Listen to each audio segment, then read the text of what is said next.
Without a doubt, the Black Panther movie was awesome. It was both a critical and commercial success. It was received extraordinarily well by both movie critics and moviegoers alike. But am I the only one who looks at the Black Panther and sees a vestige of a very racist history of the portrayal of black people in comic books?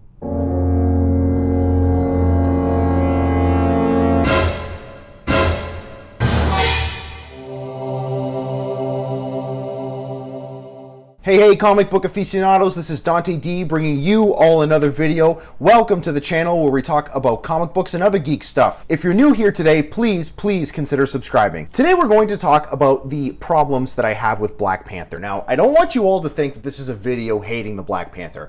I actually really do love the Black Panther. I read Black Panther comics. I've seen the movie. It was great. I absolutely loved it. And I also have a lot of respect for the character of Black Panther, being that he was the first relevant mainstream black superhero. But that being said, there are things about the Black Panther that we can't ignore that really illustrate the troubled and racist history of the portrayal of black people in comic books. Before the Silver Age of comic books, black characters in mainstream comics were virtually non-existent. I mean, they did appear inconsistently. However, they usually were in supporting roles. They never were central characters.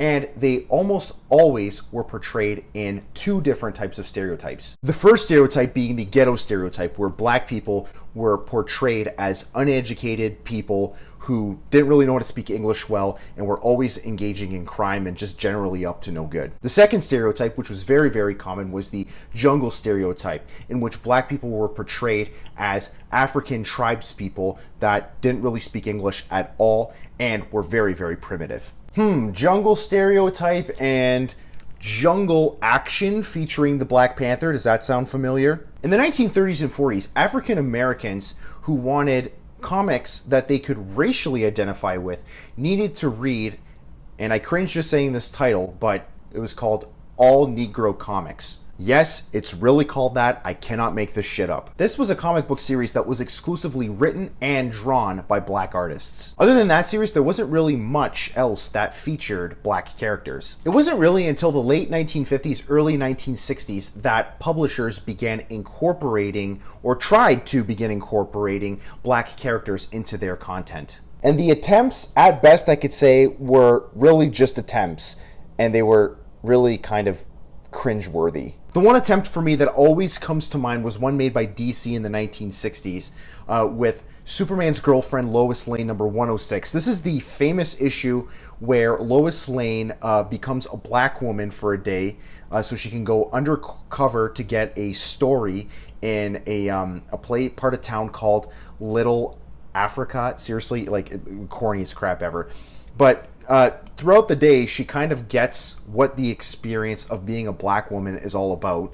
And at the end, she really kind of starts to understand the African-American experience, at the time anyway, a little bit more. And then she asks Superman, "Would you still marry me if I were black?" Whoa.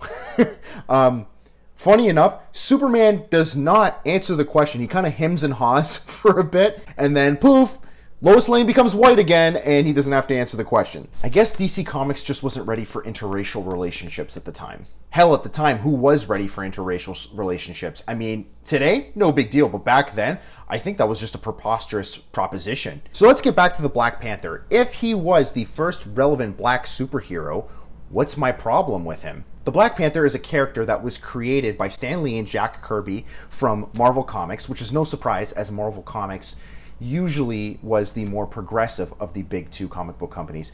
The Black Panther made his initial debut in the Fantastic Four number 52 in 1966. So what's my issue with this guy here? Well, first off, it's the whole nature of the Black Panther. Let's take a look at his profile.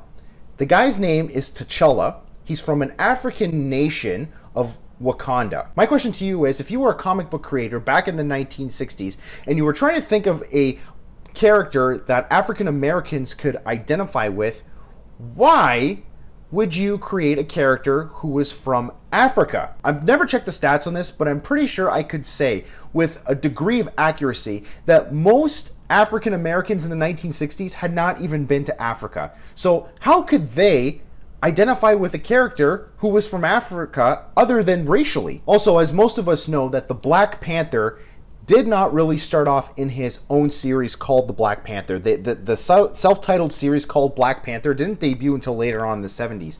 Black Panther initially was featured in a comic book title called Jungle Action. And why would you put him in a jungle comic? So Black Panther initially was in a comic book series called Jungle Action, and then later they renamed it featuring the Black Panther. Again, considering the history of jungle comics and their portrayal of black people as primitive African tribes people, why would you feature your first black character in a jungle comic? My second issue with Black Panther is his name, the Black Panther, as if we need a reminder that he's black. Marvel Comics didn't call Spider-Man the White Spider because he's white, or the Punisher Italian Punishment because he's Italian American. And I'm not just picking on Marvel Comics here. Other companies also put the word black in for a lot of their black superheroes. For example, for DC Comics, they had their black superhero named Black Lightning, again, as if we need a reminder that he's black. Now, some of you out there are probably like,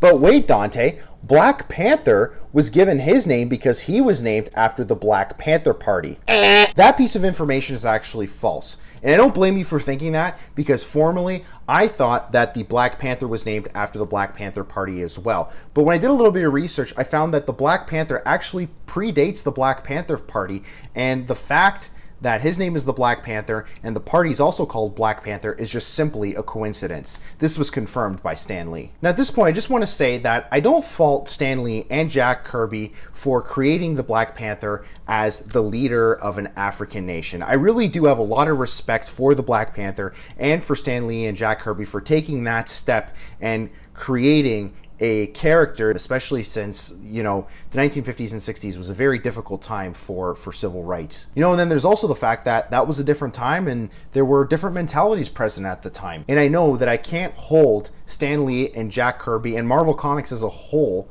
responsible for today's standards, because our standards today, for the most part, are quite different than they were back in the 1960s. Now, Marvel Comics was pretty progressive with their incorporation of black characters on their roster that were actually very, very significant, and also characters from other ethnicities. At this point, I just want to say Power Man rocks, and I absolutely love Power Man. Get Luke Cage Hero for Hire #1. I swear it'll change your life.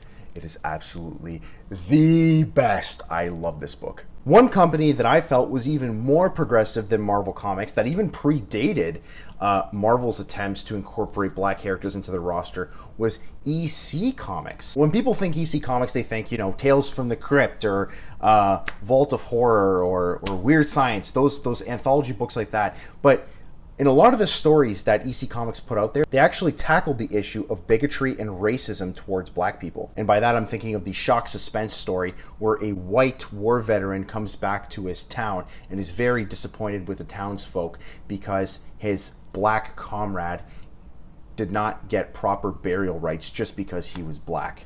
And then there was also the story which actually created a lot of controversy in the comic book world, where an agent from the Intergalactic Republic visits a planet where there are two different colors of robots, and one color of robots has more rights and doesn't get along with the other colored robots.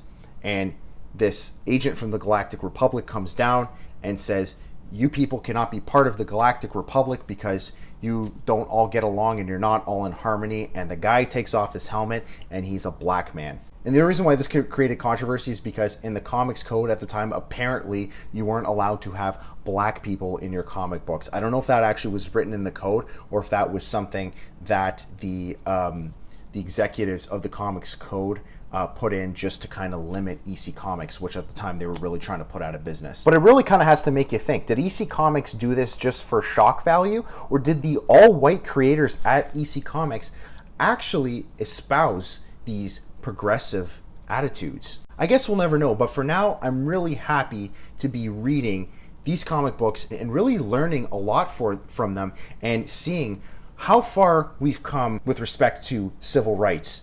Now, of course, we still have a lot of work to do. We know these problems still exist, but I can see how far we've come, and I really, really hope that we can go even further. And even though I like this guy better, I can tell you I still really do enjoy reading this guy, and like I said, I have a lot of respect for the Black Panther. Thanks for hanging out with me today, everybody. Please, before you leave, don't forget to hit that subscribe button. Until next time, this is Dante D signing off. Ciao.